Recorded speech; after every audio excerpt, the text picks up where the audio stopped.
Anda ingin menjalankan perniagaan buah-buahan bermusim di kawasan Majlis Bandaraya Seberang Perai.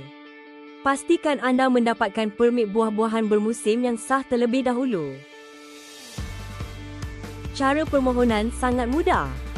Langkah pertama, layari speedbiz.mbsp.gov.my atau laman web MBSP dan klik permohonan lesen di menu perkhidmatan Cyber Counter.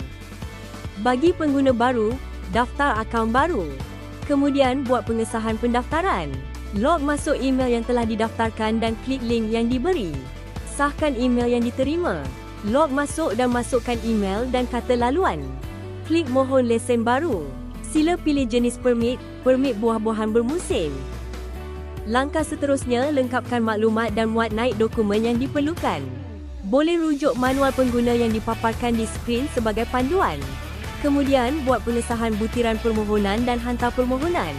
Tunggu kelulusan, simak status permohonan dan klik pada senarai permohonan dan simak status lesen. Sekiranya lulus, sila buat bayaran.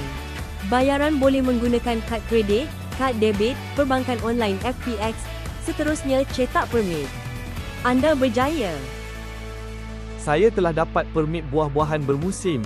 Anda, bila lagi? Antara kadar bayaran yang ditetapkan ialah cagaran kanopi sebanyak RM250, permit kanopi RM120 sekali sahaja, permit penjaja RM15 sebulan dan caj pengurusan sisa RM150 sebulan. Tempoh sah permit minimum 3 bulan dan maksimum 6 bulan. Pelbagai buah-buahan bermusim dibenarkan untuk jualan. Durian, manggis, cempedak, nangka, langsat, dokong, rambutan dan duku. Sebanyak 36 lokasi telah diluluskan di kawasan Seberang Perai untuk kemudahan para peniaga.